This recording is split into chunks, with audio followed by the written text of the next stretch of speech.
تو یہ سب سے بڑی گندی بات تھی جو لوط علیہ السلام کی قوم میں تھی، اور اسی لیے اللہ تعالیٰ نے ان کو ڈھیل دے رکھی تھی.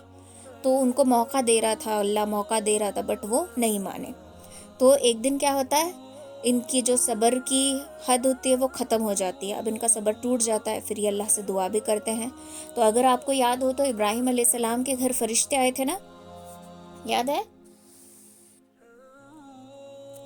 جی میم. کہاں آئے تھے؟ ابراہیم علیہ السلام اور سارہ علیہ السلام کے پاس فرشتے آئے تھے نا، خوشخبری لے کر کہ آپ کے یہاں بیٹا پیدا ہوگا. تو ابراہیم علیہ السلام کے یہاں جو فرشتے آئے تھے وہ تھے جبریل علیہ السلام، اسرافیل علیہ السلام اور میکائیل علیہ السلام. کون کون؟ جبریل علیہ السلام، میکائیل علیہ السلام اور اسرافیل علیہ السلام. یہ 3 فرشتے آئے تھے ابراہیم علیہ السلام کے پاس بھیس بدل کر. تو ابراہیم علیہ السلام نے سوچا کہ میرے گھر مہمان آئے ہیں، تو آپ نے بکرا کاٹا اور ان کی دعوت کی، لیکن یہ مہمان کچھ کھا ہی نہیں رہے تھے. اب ابراہیم علیہ السلام پریشان ہو گئے کہ میرے مہمان تو کچھ کھا ہی نہیں رہے. تو ان کو تھوڑا سا شک ہوتا ہے کہ واقعی یہ انسان ہے کہ نہیں ہے. تو تب یہ کہتے ہیں کہ ہم اللہ کی طرف سے بھیجے گئے فرشتے ہیں اور ہم لوط علیہ السلام کی قوم پر عذاب لے کر جا رہے ہیں. تو ابراہیم علیہ السلام پریشان ہو جاتے ہیں اور کہتے ہیں کہ وہاں تو میرا بھتیجا ہے، ٹھیک ہے، وہاں پر میرا بھتیجا ہے. تو کیا اگر قوم میں 40 لاکھ لوگ مسلمان ہوں تو کیا ایمان لے آئے تو کیا ان پر عذاب آئے گا؟ تو کہتے ہیں فرشتے کہ نہیں آئے گا. پھر پوچھتے ہیں کہ اگر 40,000 ہو تو؟ کہتے ہیں کہ نہیں آئے گا. پھر کہتے ہیں کہ اگر 40 ہو تو؟ کہتے ہیں کہ نہیں آئے گا. اگر 14 ہو تو بھی کہتے ہیں کہ عذاب نہیں آئے گا. اگر 1 ہو تو؟ ابراہیم علیہ السلام پوچھتے ہیں کہ اگر قوم میں 1 بھی اللہ کو ماننے والا ہو تو کیا عذاب آئے گا؟ تو فرشتے کہتے ہیں کہ نہیں آئے گا، آپ بے فکر ہو جائیے، آپ کے بھتیجے کو کوئی نقصان نہیں پہنچے گا. تو یہ جو فرشتے تھے یہ پہلے تو ابراہیم علیہ السلام کے گھر خوشخبری لے کر گئے تھے کہ آپ کے یہاں لڑکا پیدا ہوگا اور آپ اس کا نام رکھیں گے اسحاق. اور پھر یہاں سے یہ ڈینجرس کام کرنے جا رہے تھے، وہ تھا عذاب لے کر آنا. تو یہاں پر یاد ہے لاسٹ ایئر ہم نے حدیث پڑھی تھی کہ قیامت اس دن تک نہیں آئے گی جب تک دنیا میں کوئی ایک تو صحیح لیکن اللہ اللہ کہنے والا موجود ہو. جب کوئی اللہ پر یقین رکھتا ہے، کلمہ پڑھنے والا موجود ہوگا، تب تک قیامت نہیں آ سکتی. تو ویسے ہی جب تک ایمان والا ایک بھی انسان ہوگا تب تک عذاب جو ہے وہ نہیں آئے گا.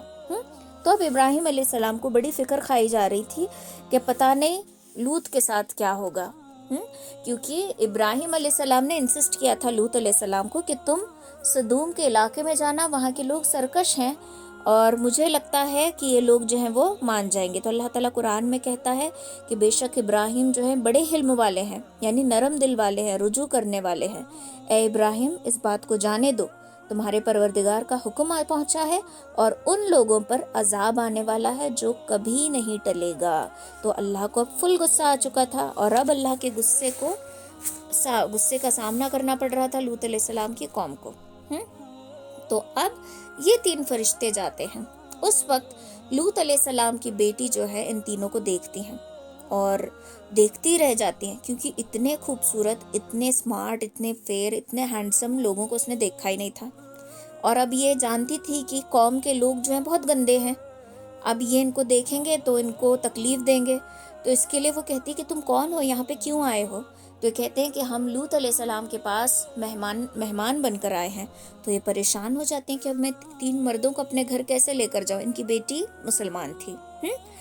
تو وہ کہتے ہیں کہ آپ یہیں رکو، گاؤں کے اندر مت آنا، آپ یہیں رکو، میں جا کر میرے والد کو بلا کر لاتی ہوں. تو دوڑتی ہیں اور جا کر کہتی ہیں کہ ابا 3 نوجوان مرد آئے ہیں اور وہ کہتے ہیں کہ وہ آپ کے مہمان ہیں. تو لوط علیہ السلام بھی پریشان ہو جاتے ہیں کیونکہ ان کے قوم کے جو لوگ تھے نا بہت ڈینجرس تھے، یہ بے حیائی کی حد پر پہنچ چکے تھے، اب یہ ان کو نقصان پہنچا سکتے تھے. تو یہ ٹینشن میں آ گئے کہ اب میں کیا کروں. پھر یہ دوڑے آتے ہیں باہر اور چھپتے چھپاتے ان کو اپنے گھر لے کر جاتے ہیں. تو اب ان کی جو بیوی تھی لوط علیہ السلام کی بیوی، یہ ایک منافق بھی تھی اور ایک کافر بھی تھی، ٹھیک ہے. اس کا نام تھا والیہا. کیا نام تھا؟ والیہا.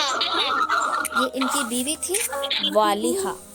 اور یہ جو تھی منافق تھی اور کافر بھی تھی. منافق کسے کہتے ہیں؟ جو تمہارے سامنے اچھا ہو تمہارے پیٹھ پیچھے تمہاری برائی کرے، تمہارے سامنے ایک دم سویٹ بن کے رہے، تمہارا فرینڈ بن کے رہے، لیکن تمہارے پیٹھ پیچھے تمہاری برائی کرے، ٹھیک ہے؟ تو وہ اس ٹائپ کی عادت والی تھی والہا۔ تو اب یہ کیا کرتی ہے، اس کو پتہ چل جاتا ہے کہ اتنے خوبصورت مرد جو ہیں ہمارے یہاں آئے ہیں، تو یہ جا کر قوم کے سب لوگوں کو بتا دیتی ہے کہ ہمارے گھر 3 نوجوان مرد مہمان بن کر آئے ہیں، اور پوری قوم دوڑتی ہے لوط علیہ السلام کے گھر میں کہ تم نے 3 مردوں کو چھپا کر رکھا ہے، ان کو باہر نکالو۔ تو لوط علیہ السلام دروازہ ٹائٹ پکڑ رہے ہیں، دروازہ بند کرنے کی کوشش کر، ساری قوم ٹوٹ پڑی ہے ان پر، اور ان کو سمجھ میں نہیں آ رہا کہ میرے 3 مہمانوں کی حفاظت میں کس طریقے سے کروں۔ دروازے کو پوری طاقت سے پکڑ رکھا ہے، لوگ دیواروں پر چڑھ رہے ہیں، کھڑکیوں پر چڑھ رہے ہیں، کسی طرح گھر میں انٹر کرنا ہے ان کو، اور وہ 3 جو خوبصورت مرد تھے ان کو کڈنیپ کرنا ہے، اوکے؟ تو اب فرشتے دیکھتے ہیں ان کی حالت، ان کی حالت اور پریشانی دیکھ کر اب ان کو ترس آ جاتا ہے، کہتے ہیں کہ اے لوط علیہ السلام آپ پریشان مت ہو، وہ لوگ اندر نہیں آ سکتے، نہ آپ کو نقصان پہنچا سکتے ہیں نہ ہمیں نقصان پہنچا سکتے ہیں، ہم تو اللہ کی طرف سے بھیجے گئے فرشتے ہیں، اور ہم آپ کی قوم پر عذاب لے کر آئے ہیں، تو آپ بے فکر ہو جاؤ۔ صبح جو عذاب کا وعدہ ہے، عذاب جس وقت ہوگا، عذاب کا وقت کا جو وعدہ ہے وہ صبح کا ہے، یعنی فجر کا ہے، تو اس سے پہلے اللہ کا حکم ہے کہ آپ اور آپ کے گھر والے یہاں سے بھاگ نکلیں، ٹھیک ہے؟ تو اب کیا ہوتا ہے، یہ لوگ بھاگ رہے ہوتے ہیں، فرشتے جبرائیل علیہ السلام جو ہے باہر آتے ہیں، اور اپنی پر کا ایک کونا بس ان لوگوں کے آنکھوں کے پاس اڑا دیتے ہیں، جس کی وجہ سے ان کے آئی بالز باہر آ جاتے ہیں۔ وہ لوگ جو غلط ارادے سے لوط علیہ السلام کا دروازہ توڑنے کی کوشش کر رہے تھے، ان لوگوں کے آئی بالز جو آنکھوں میں دیدے ہوتے ہیں نا ہمارے، وہی باہر آ جاتے ہیں۔ اب لوگ درد کے مارے تڑپنے لگتے ہیں۔ اب اللہ کا حکم آتا ہے کہ یہ جو لوط علیہ السلام کے ساتھ گھر والے نکل رہے تھے، تو اللہ کا حکم آتا ہے کہ اے لوط پلٹ کر مت دیکھنا، ٹھیک ہے؟ تو بعض روایت میں آتا ہے کہ ان کی بیوی بھی ان کے ساتھ تھی، اور بعض میں آتا ہے کہ ان کی بیوی ان کے ساتھ نہیں تھی اور وہ پکار رہی تھی، لیکن لوط علیہ السلام اللہ کے حکم کے مطابق پلٹ کر نہیں دیکھتے۔ تو یہ نکل جاتے ہیں، بھاگ جاتے ہیں وہاں سے، اور ان کی بیوی پیچھے رہ جاتی ہے، اور وہ اس پر عذاب آ جاتا ہے۔ اب عذاب کیسا تھا؟ سب سے پہلے تو ان کے آئی بالز نکل گئے، دوسرا جبریل امین جو ہے پوری بستی کو اٹھاتے ہیں اوپر آسمان تک۔ تو روایتوں میں آتا ہے اتنے اوپر آسمان تک اس زمین کے ٹکڑے کو، سدوم کا جو ٹکڑا تھا، اس کو اتنے اوپر تک اٹھایا گیا تھا کہ فرشتوں کو ان کی چیخ و پکار، ان کے بستی میں کے مرغیوں کی بانگیں اور کتوں کا بھونکنا سنائی دے رہا تھا، اتنے اوپر زمین اٹھی تھی۔ اور پھر چھوڑ دیتے ہیں ایک دم نیچے، اتنے اوپر اٹھا کر ایک دم نیچے، تو زمین اندر ڈھس جاتی ہے۔ پھر اس کے بعد پتھروں کی بارش ان پر ہو جاتی ہے۔ کہتے ہیں کہ ہر ایک پتھر پر ایک ایک انسان کا نام تھا، اور وہ پتھر پراپرلی آ کر اسی کو بیٹھ رہا تھا، ٹھیک ہے؟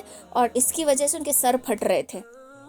تو اور ان کی جو باڈیز تھی نا، کچھ کی باڈیز تو نمک کے پتلے بن جاتے ہیں، اسٹیچوز بن جاتے ہیں، تو ویسے ہی لوط علیہ السلام کی بیوی کا بھی اسٹیچو بن جاتا ہے۔ تو ایک وہاں پر پہاڑ پر ایک اسٹیچو ہے، بولتے ہیں کہ وہ لوط علیہ السلام کی بیوی کا ہی ہے، واللہ اعلم، پتہ نہیں، کنفرم نہیں ہے کہ وہی ہے کہ نہیں، لیکن اس کی پوزیشن ایک عورت کے کھڑے ہو کر اس طریقے سے نظر آتی ہے، ٹھیک ہے؟ تو یہ اس طریقے کا عذاب ان پر آتا ہے۔ اب وہ جہاں پر عذاب آیا تھا، وہاں پر اللہ تعالیٰ اتنی بدبو مچا دیتا ہے، اتنا ایسیڈک وہاں کا ماحول ہو جاتا ہے، پھر وہاں پر پانی جم کر، اتنا پانی میں ایسڈ اور نمک اتنا زیادہ ہوتا ہے کہ 95% سالٹ ہے اس سی میں، اور اس سی کو آج ہم کہتے ہیں ڈیڈ سی۔ سنے ہو ڈیڈ سی کا نام؟ نہیں، تو ڈیڈ سی کے نام سے وہ جگہ مشہور ہے جو فلسطین کے بارڈر کے پاس ہے، اوکے؟ تو فلسطین کے پاس یہ جگہ ہے، اور یہاں پر لوط علیہ السلام کی قوم کو عذاب آیا تھا۔ اب اس میں نمک کا پرسنٹیج اتنا ہے، یعنی عذاب وہاں پر اللہ کا آیا تھا، اور وہ اتنی بری جگہ ہے کہ وہاں پر کوئی مچھلی نہیں زندہ رہ پاتی، وہ زمین کسی کو فائدہ دینے کے لائق ہے ہی نہیں۔ وہاں پہ آپ کتنی بھی گہرائی سے جمپ کرو، آپ ڈوبو گے نہیں. یعنی اللہ تعالیٰ اس پانی کو پانی اچھی چیز بنانا ہی نہیں چاہتا. یعنی اتنا غصہ آیا تھا اللہ تعالیٰ کو اس قوم پر. اوکے, تو یہ لوط علیہ السلام کی سٹوری ہے اور ان کے قوم کا عذاب ہے. اب ہم دیکھیں گے کہ لوط علیہ السلام کی سٹوری سے ہمیں کیا کیا سیکھنا ہے. اوکے, سب سے پہلی چیز, لوط علیہ السلام کی قوم جو تھی ہٹ دھرم تھی, ڈھیٹ تھی, گندی تھی. ہاں, تو ہم نے کیا سیکھا تھا؟ الطہور شطر الایمان, پاکی آدھا ایمان ہے. تو پاک صاف رہنا, اپنا آنگن صاف رکھنا, محفل میں بیٹھ کر گندی حرکتیں نہ کرنا. یہ ایسی حرکتیں کہ سامنے والے کو کراہت آنے لگے, تو ایسی حرکتیں بالکل بھی نہ کرنا. تو یہ ساری چیزیں جو ہے قوم لوط کے اندر پائی جاتی تھی, اللہ ان کو ناپسند کرتا تھا. دوسری چیز, قوم لوط والے جو تھے, قوم لوط دیکھو بیچ بیچ میں کال انمیوٹ مت کرو. ہاں, قوم لوط والے جو تھے وہ سب سے گندا اور بے حیائی کا کام کرتے تھے, وہ تھے لڑکوں کے ساتھ رہنا. اوکے, جیسے لڑکا لڑکی نکاح کرتے ہیں, شادی کرتے ہیں, فیملی بنتی ہے, تو ویسے اپنے خواہشات وہ لڑکوں سے پورے کرتے تھے. تو یہ سب سے مین ریزن تھا ان کی قوم پر عذاب آنے کا. تو آج اگر آپ دیکھو گے تو کتنے کوئکلی بوائز بھی میک اپ کرنے لگے ہیں. بہت سارے بوائز کو گرلز بننا پسند ہوتا ہے, ڈریسنگ سٹائل گرلز کے جیسی. اور ابھی تو قانون آرڈر پاس کر چکا ہے کہ لڑکا لڑکا شادی کر سکتے ہیں, لڑکی لڑکی شادی کر سکتے ہیں. تو یہ سارے جو عمل ہے, یہ لوط علیہ السلام کے قوم کے عمل ہے جو آج دیکھنے کو مل رہے ہیں. آپ نے کبھی دیکھا ہوگا کہ سڈنلی لڑکا ہے, ٹرانزیشن ہوتا ہے, 2 منٹ میں لڑکی بن کے باہر آ جاتا ہے, بال آئی لیشز لگائے گا, سب لگائے گا اور لڑکی بن کر آ جائے گا. لڑکے آج کل میک اپ کر کے بہت سارے لوگوں کو پھنسا رہے ہیں. تو یہ ساری چیزیں جو آج ہمیں دیکھنے کو مل رہی ہیں, یہ لوط علیہ السلام کے قوم کی باتیں ہیں, قوم کے نشانیاں ہیں جو آج ہمارے لوگ کر رہے ہیں. تو ایسی چیزیں دیکھ کر یہ چیزیں سیکھنا نہیں, کیونکہ اللہ تعالیٰ نے عبرت کے طور پر ڈیڈ سی کو اب تک رکھا ہوا ہے, اس جگہ کو اب تک رکھا ہوا ہے. اور بہت سارے جگہ جو لوگ مر مر کے گرے تھے, ان کے باڈیز بھی اب تک نظر آتا. مطلب اللہ تعالیٰ ان کو اتنی نفرت کرتا ہے کہ ان کو عبرت بنا کر اللہ تعالیٰ نے وہاں پر رکھا ہوا ہے, تاکہ لوگ دیکھیں اور ویسا گندا اور برا کام نہ کریں. بہت سارے لڑکے کیسے ہوتے ہیں, آپریشن کر کے خود کو لڑکی بنا لیتے ہیں, لڑکیاں خود کو لڑکا بنا لیتے ہیں, فیشن سمجھتے ہیں. اور آج کل کی تو جنریشن یہ سوچتی ہے کہ یہ سب چیزیں کرنا فیشن ہے, ہم ایسا کریں گے تو فیمس ہو جائیں گے. فیمس ہونے کے لیے ایسی حرکتیں کرتے ہیں. ٹھیک ہے, تو ان ساری چیزوں سے خود کی حفاظت کرنا. اب آتا ہے یہ کہ لوط علیہ السلام کی قوم پہ جو ہے عذاب آیا, لیکن اللہ نے ان کو ڈھیل دے رکھی تھی, جیسے کہ میں نے شروع میں آپ لوگوں کو کہا. تو اس کا مطلب یہ ہے کہ جب ہم گناہ کر رہے ہوتے ہیں نا, تو اللہ تعالیٰ ہمیں ڈھیل دیتا ہے کہ کر اور گناہ کر, کب تک تجھے ہوش نہیں آئے گی, تو کرتے جا, تو ڈھیل دے رہا ہوتا ہے. اور ہمیں کیا لگتا ہے, ہمیں تو کوئی پنشمنٹ ہی نہیں مل رہی, تو شاید ہم کچھ تو اچھا کر رہے ہیں, اور ہمیں ہوش ہی نہیں ہوتا کہ ہم صحیح کر رہے ہیں کہ غلط کر رہے ہیں.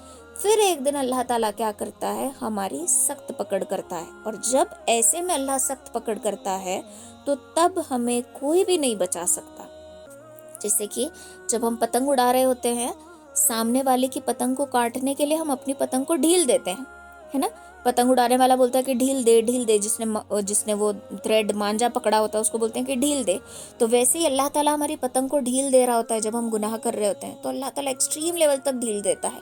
جب اللہ کو لگتا ہے کہ یہ برے راستے کو ہی چننے پر ریڈی ہے, راضی ہے, اس کو برا راستہ ہی چاہیے, تو تب اللہ تعالیٰ ہماری پتنگ کو کاٹ دیتے ہیں.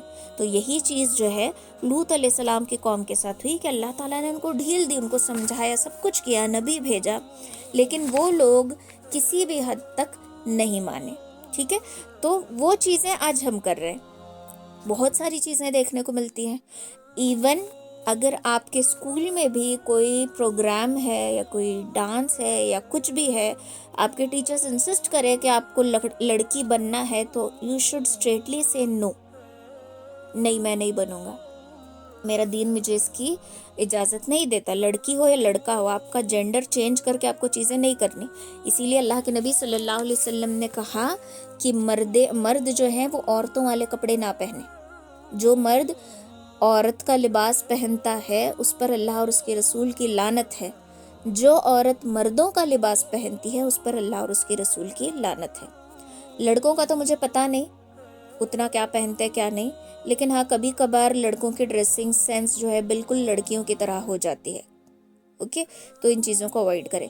لڑکیاں کیا کرتی ہیں، ایک دم ماڈرن اور اسٹریٹ فارورڈ لگنے کے لیے، بولڈ لگنے کے لیے ان کو لگتا ہے کہ اگر ہم مردوں کے جیسے کپڑے پہنیں گے تو ہم بہت بولڈ ہیں، جیسے کہ جینز پہن رہی ہیں، ٹی شرٹس پہن رہی ہیں، جینز پہننا، ٹی شرٹ پہننا، ایسے کپڑے جو لڑکے پہنتے ہیں، ایسے کپڑے جو لڑکے پہنتے ہیں وہ چیزیں پہننا، ایسا مردانہ لباس پہننا، اللہ اور اس کے رسول کی اس پر لعنت ہے۔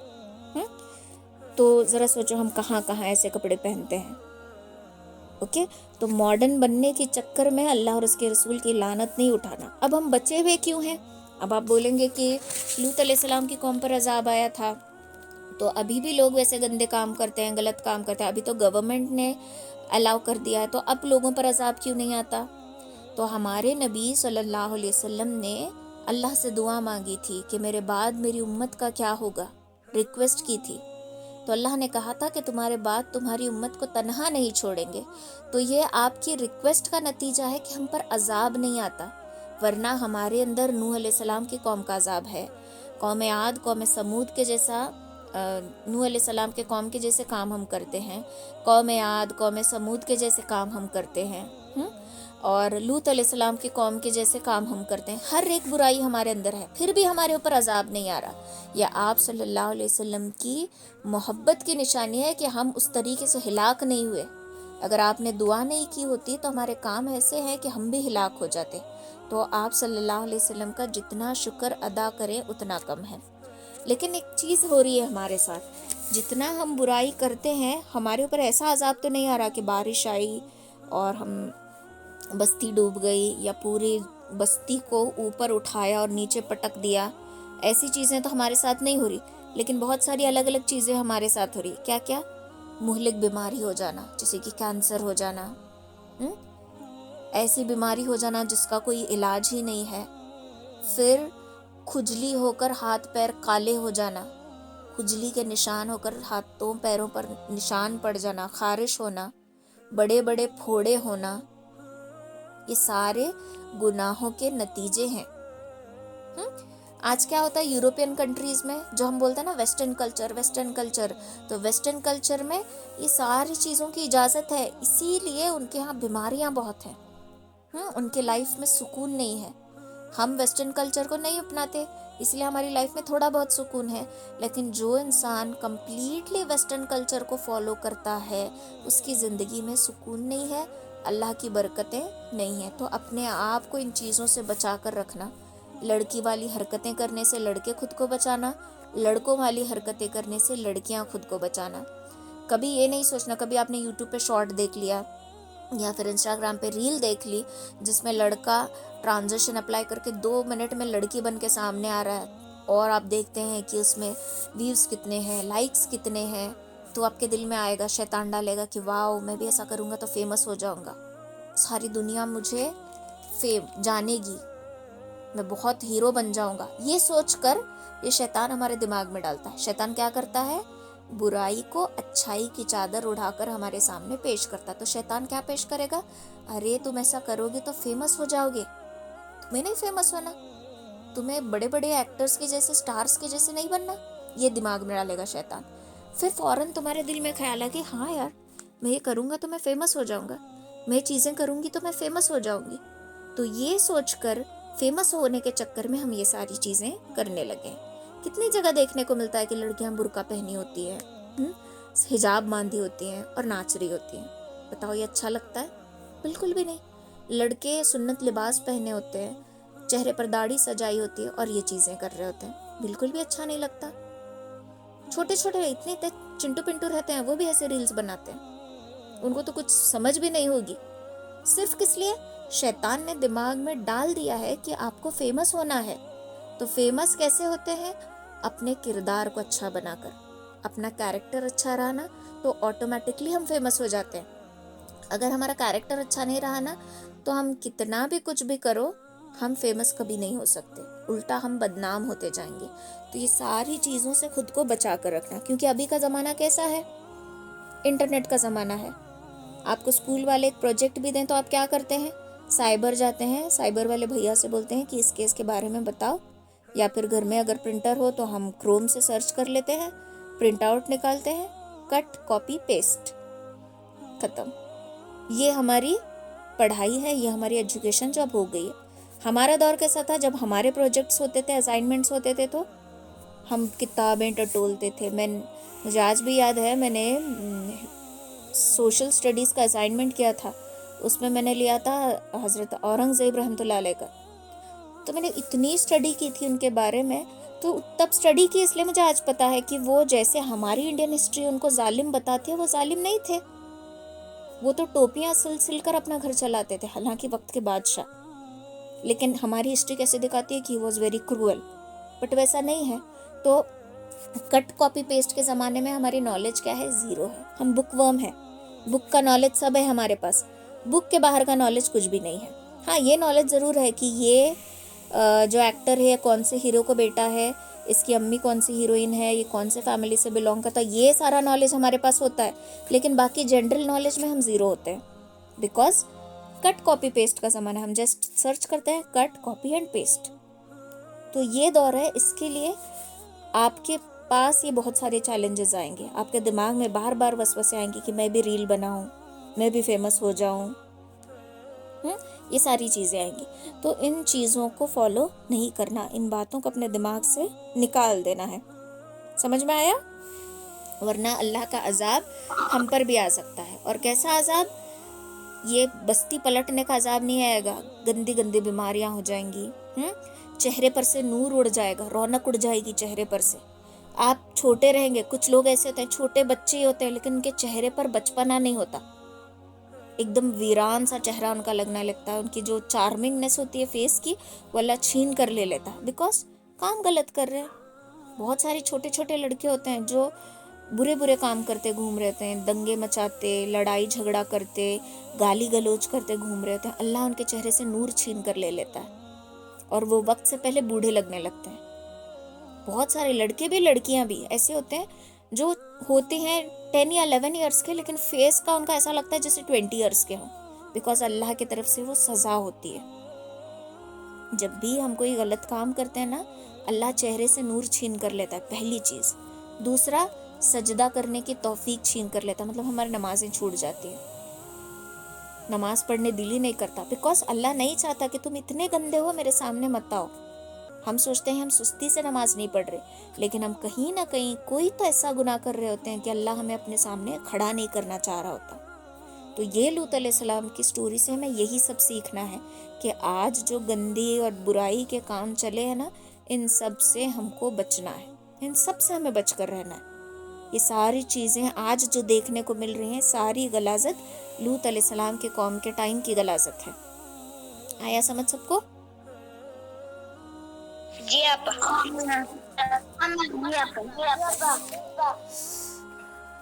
اچھا، آپ لوگ بعد میں نا سرچ کر لینا، یوٹیوب پہ دیکھ لینا ڈیڈ سی.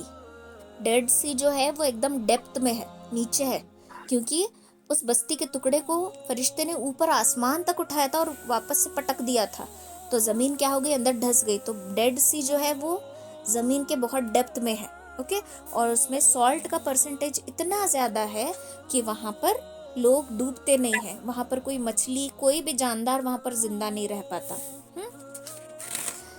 دوسرا، لوط علیہ السلام کی بیوی کا نام کیا تھا؟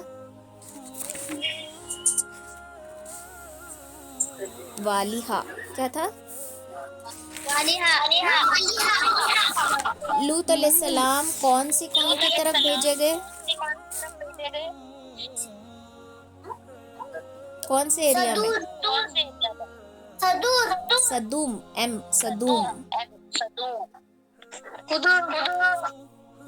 صدوم. لوط علیہ السلام کے ابا کا نام کیا تھا؟ Very good. اور ابراہیم علیہ السلام لوط علیہ السلام کے کون تھے؟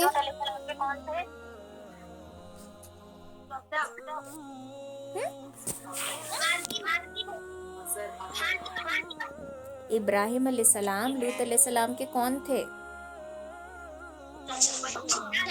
ویری گڈ، چاچا تھے. ابراہیم علیہ السلام جو تھے چاچا تھے، لوط علیہ السلام ان کے بھتیجے تھے. ٹھیک ہے، بھائی کے بیٹے کو کہتے ہیں بھتیجا. آیا سمجھ؟ تو اپنے اندر بوائز جو ہے لڑکیوں والی حرکتیں اپنے اندر بالکل بھی نہیں پیدا کرنا، گرلز بوائز کو امیٹیٹ نہیں کرنا. ٹھیک ہے، اللہ نے تم کو دونوں کو الگ الگ بنا کے رکھا ہے. بوائز الگ ہے، گرلز الگ ہے، دونوں ایک جیسے نہیں ہو سکتے. اچھا، دونوں ایک جیسے نہیں ہو سکتے کا مطلب یہ نہیں کہ بوائز پاورفل ہیں گرلز ویک ہے. نہیں، دونوں اپنے آپ میں پاورفل ہیں. جو چیزیں گرلز کر سکتے ہیں وہ بوائز نہیں کر سکتے، جو چیزیں بوائز کر سکتے ہیں وہ گرلز نہیں کر سکتے. تو دونوں اپنے آپ میں پاورفل ہیں. ایسا نہیں کہ گرلز کچھ نہیں کر سکتے، وہ پیچھے ہیں، نہیں. اوکے، تو دونوں کو اپنے آپ میں اللہ تعالیٰ نے ٹاپ پر رکھا ہے. تو اپنے آپ کو جو اللہ نے بنایا ہے وہی بنا کر رکھنا. کبھی بھی غلطی سے بھی دماغ میں یہ خیال نہیں آنا آپ کے کہ میں ویکیشن چل رہی ہے چلو ریل بناتی ہوں لڑکا بن کر، یا لڑکا ہوں تو لڑکی بن کر ریل بناتی ہوں. کبھی بھی غلطی سے بھی یہ خیال آپ کے دل میں نہیں آنا. ٹھیک ہے، تو ایسی چیزیں نہیں بنانا جو کل کو ہمیں دیکھ کر ہی شرم آنے لگے کہ کیا کیا میں نے، یہ نہیں کرنا چاہیے تھا. ایسی چیزیں بالکل بھی نہیں کرنا. ٹھیک ہے، اگر آپ کو بنانا ہے، سمجھو سب بنا رہے ہیں، بنانا ہے تو آپ کو اسلامک چیز بنا دو، ایک حدیث پڑھ کے بنا دو. آپ کی حدیث کوئی اور سنے گا تو سن کر ان کو بھی اچھا لگے گا، وہ بھی سیکھنے کی کوشش کرے گا. یعنی اپنے آپ کو ایسا بنانا ہے کہ لوگ آپ کو دیکھ کر آپ کی طرح اچھا بننے کی کوشش کریں. دوسروں کو اچھا بنانے نہیں نکلنا، خود اچھے بننا. اگر ہم نکلے کہ تم اچھے بنو، تمہارے اندر یہ برا ہے، تم اچھا کرو، یہ کرو، وہ کرو، تو سب بولیں گے پہلے تم تو اچھے بنو بعد میں ہمیں بولو. تو اس کے لیے لوگوں کو اچھا بنانے سے پہلے کیا کرنا؟ خود اچھے بننا. ٹھیک ہے، تو اپنے آپ کو ایک ایگزامپل بنانا کہ لوگ مجھے دیکھ کر یہ فالو کریں. میری کلاس میں اتنے 40 بچے ہیں، 40 میں سے میں ایک اچھا اسٹوڈنٹ بن جاؤں تاکہ مجھے دیکھ کر سب لوگ فالو اپ کریں. اس طریقے سے خود کو اچھا بنانا ہے. برائی اور بے حیائی کے کاموں میں کبھی نہیں جانا. چلو، سبحان اللہ و بحمدہ، سبحانک اللہم و بحمدک، نشہد ان لا الہ الا انت، نستغفرک و نتوب الیک. سبحان ربک رب العزت عما یصفون وسلام علی المرسلین والحمد للہ رب العالمین برحمتک یا ارحم الراحمین.